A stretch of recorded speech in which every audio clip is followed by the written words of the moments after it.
السلام علیکم ورحمۃ اللہ وبرکاتہ۔ فعل مضارع کا ہم نے پڑھا کہ اس کو مستقبل کے ساتھ کیسے خاص کریں گے، حال کے ساتھ کیسے خاص کریں گے۔ فعل مضارع کے اندر دو ٹینسز ہوتے ہیں، حال اور مستقبل۔ حال کے ساتھ خاص کرنے کے لیے شروع میں لام لگا دیں، اور اس کو مستقبل کے ساتھ خاص کرنے کے لیے شروع میں سین یا صوفہ لگا دیں تو یہ مستقبل کے ساتھ خاص ہو جائے گا۔ اب ہم آج کے سبق میں انشاءاللہ پڑھیں گے کہ فعل مضارع خفیف کیسے ہوتا ہے اور اخف کیسے ہوتا ہے۔ خفیف کا کیا مطلب ہے؟ ہلکا ہونا، اور اخف کا مطلب ہے بہت زیادہ ہلکا ہو جانا، یعنی کہ یوں لگتا ہے کہ جیسے فعل مضارع کے کچھ الفاظ کم ہوں گے یا پھر کچھ اس کے آخر پر جو ہیں وہ زبریں زیریں وہ ختم ہوں گی تو اس سے یہ ہلکا ہوگا۔ تو فعل مضارع کو خفیف اور اخف کرنے والے حروف جو ہیں ان کے مختلف گروپس ہیں، وہ انشاءاللہ آج کے ہم سبق میں پڑھیں گے کہ کیسے اس کو خفیف اور اخف کیا جاتا ہے اور کون کون سے وہ گروپس ہیں اور کون کون سے وہ الفاظ ہیں۔ تو جی آئیں شروع کرتے ہیں۔ ابھی تک ہم نے پڑھا ہے کہ فعل مضارع کے صرف معنی کو کون کون سے حروف شروع میں لگانے سے بدلتے ہیں۔ تو شروع میں لام، سین اور صوفہ لگانے سے صرف معنی بدلتے ہیں، فعل مضارع کے اوپر کسی قسم کا کوئی اثر نہیں پڑتا، اس کے لفظوں کے اوپر نہ تو اس کی زبر زیر میں پہ تبدیل ہوتی ہے، نہ ہی اس کی زیر زبر میں تبدیل ہوتی ہے، نہ ہی اس کے آخر سے نون وغیرہ گرتا ہے۔ تو ہم نے یہ لام، سین اور صوفہ پڑھے۔ اب ہم پڑھیں گے کہ فعل مضارع میں لفظی طور پر بھی اور معنوی تبدیلی بھی جو ہے وہ آ جاتی ہے، اور وہ کن حروف سے آتی ہے؟ اس کے تین گروپس ہیں۔ نمبر ایک حروف ناصبہ، اس سے جو ہے فعل مضارع خفیف ہوتا ہے اور اس سے جو ہے وہ تبدیلی آتی ہے، اور لفظی تبدیلی بھی آتی ہے اور معنوی تبدیلی بھی آتی ہے۔ نمبر دو حروف جازمہ، اس سے بھی لفظی تبدیلی بھی آتی ہے، معنوی تبدیلی بھی آتی ہے، جبکہ لام، سین اور صوفہ سے صرف معنوی تبدیلی آتی تھی۔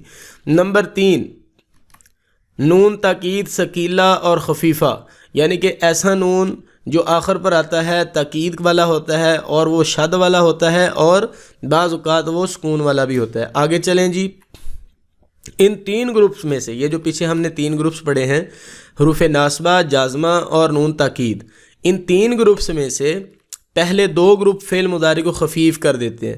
کون کون سے؟ حروف ناصبہ اور حروف جازمہ۔ حروف ناصبہ کون کون سے ہیں یہ آپ اچھے طریقے سے یاد کر لیں، قرآن پاک میں بارہا دفعہ یہ استعمال ہوتے ہیں اور ہمیشہ یہ مضارع کے شروع میں آتے ہیں۔ ان، لن، کئی، اذن، حتی اور لی۔ حروف جازمہ جزم دینے والے حروف لم، لما، لام امر، لائے نہیں، ان۔ تو یہ دو گروپس ہیں کہ جو مضارع کو خفیف کر دیتے ہیں۔ حروف ناصبہ تھوڑا سا خفیف کرتے ہیں، جبکہ حروف جازمہ اخف زیادہ ہلکا کرتے ہیں۔ تو آئیں ذرا خفیف اور اخف کسے کہتے ہیں۔ مضارع کے کل 14 صیغے ہیں۔ خفیف اور اخف کو سمجھنے کے لیے ہم ان 14 صیغوں کو 3 گروپس میں تقسیم کریں گے۔ سب سے پہلا گروپ ہے، اس میں ہم 5 صیغے لے کے آئیں گے۔ پہلی قسم کے صیغے یفعل واحد مذکر غائب، تفعل واحد مؤنث غائب، تفعل واحد مذکر حاضر، افعل واحد متکلم، نفعل جمع متکلم۔ تو یہ 5 صیغے یہ پہلی قسم کے ہو گئے جن کے آخر پر پیشیں آ رہی ہیں، ٹھیک ہے۔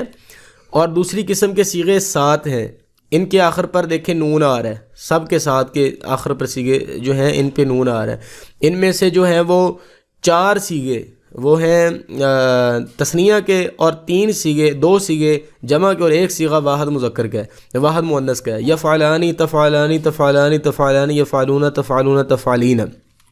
اگر چلیں تیسری قسم، یہ ہے کل 2 صیغے، یفعلنا، تفعلنا۔ اب ہم سمجھتے ہیں کہ اس کو کیسے یہ خفیف ہوتا ہے۔ تو جب مضارع جب خفیف ہوتا ہے حروف ناصبہ سے، تو مضارع کے ان تینوں قسم کے صیغوں میں تبدیلیاں ہوتی ہیں، اور یہ حروف ناصبہ سے ہوتی ہیں، ٹھیک ہے۔ حروف جازمہ سے جب ہوں تو اس کو مضارع خف کہتے ہیں، حروف ناصبہ سے ہوں تو اس کو مضارع خفیف کہتے ہیں۔ تو پہلی قسم کے صیغوں میں آخری حرف پر آنے والی پیش زبر میں بدل جاتی ہے، دیکھیں یفعلو یفعلا میں بدل گیا، تفعلو تفعلا، تفعلو تفعلا، افعلو افعلا، نفعلو نفعلا۔ تو پہلا اثر حروف ناصبہ کا کیا پڑتا ہے کہ ان کی جو زبریں ہیں، پیشیں ہیں، وہ زبروں میں تبدیل ہو جاتی ہیں۔ نمبر 2 قسم میں جو سیغے ہیں جن کے آخر پر نون آتا ہے تو ان کا وہ نون گر جاتا ہے ان حروف کے داخل ہونے کی وجہ سے. یفعلانی ول بی یفعلا، تفعلانی ول بی تفعلا، تفعلانی ول بی تفعلا، تفعلانی ول بی تفعلا، یفعلون یفعلو ہو جائے گا، تفعلون تفعلو ہو جائے گا، اور تفعلین تفعلی ہو جائے گا.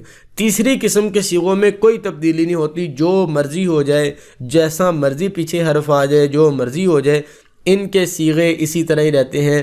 ایک ہے یفعلنا تفعلنا، یہ دونوں مؤنث کے صیغے ہیں. ایک ہے جمع مؤنث غائب کا صیغہ اور ایک ہے جمع مؤنث حاضر کا صیغہ. تو یہ تھا مضارع خفیف. مضارع خف کیا ہے؟ حروف جازمہ جب استعمال ہوں گے تو مضارع خف ہو جائے گا اور زیادہ ہلکا ہو جائے گا. کیسے؟ مضارع جب خف ہوتا ہے تو مضارع کے 3 قسم کے صیغوں میں وہی تبدیلیاں ہوتی ہیں جو حروف ناصبہ سے ہوئی تھی. تو یہ خف زیادہ ہلکا کیسے ہوگا؟ مضارع خفیف میں حروف ناصبہ جب آتے ہیں تو آخری حرف پر زبر آتی ہے، لیکن جب حروف جازمہ آ جائے تو وہ زبر بھی ختم ہو جاتی ہے، بالکل جزم آ جاتی ہے، یعنی کہ بہت زیادہ ہلکا ہو جاتا ہے. یفعل ول بی یفعل، تفعل تفعل، تفعل تفعل، افعل افعل، نفعل نفعل. دوسری قسم کے صیغوں کے آخر میں آنے والا نون اعرابی گر جاتا ہے. باقی یہ جو 2 چیزیں ہیں یہ سیم ہیں، اسی طرح جس طرح حروف ناصبہ سے وہ گرتے ہیں آخر پر نون اعرابی گرتا ہے، اسی طرح حروف جازمہ سے بھی وہیں سے نون اعرابی گر جاتا ہے. یہ جو 7 صیغے ہیں، ٹھیک ہے. اور تیسری قسم کے صیغوں میں کوئی تبدیلی واقعہ نہیں ہوتی. یہ تھا ہمارا آج کا سبق. مضارع خفیف اور اخف میں کیا فرق ہے، اور مضارع خفیف کیسے بنتا ہے. مضارع خفیف حروف ناصبہ سے بنتا ہے، مضارع خف حروف جازمہ سے بنتا ہے. ہم نے مضارع کی گردان کے کل 14 صیغے ہیں، اس کو 3 گروپس میں ڈیوائیڈ کیا. پہلی قسم میں ہم نے وہ الفاظ لے کے آئے جس کے آخر پر پیش آتی ہے، اور دوسری قسم میں ہم وہ لے کے آئے جن کے آخر پر نون اعرابی آتا ہے، اور تیسری قسم میں ہم وہ 2 صیغے لے کے آئے جن کے آخر پر نون جمع آتا ہے.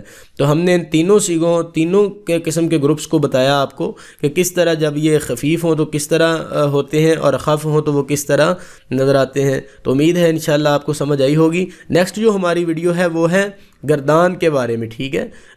یہ فعل مضارع خفیف اور خف ہم گردان سے واضح کریں گے، وہ الفاظ لے کے آئیں گے جن کی وجہ سے یہ خفیف اور خف ہوتے ہیں. تو ملتے ہیں نیکسٹ ویڈیو میں، ہمارے ساتھ رہیے گا. السلام علیکم ورحمۃ اللہ وبرکاتہ.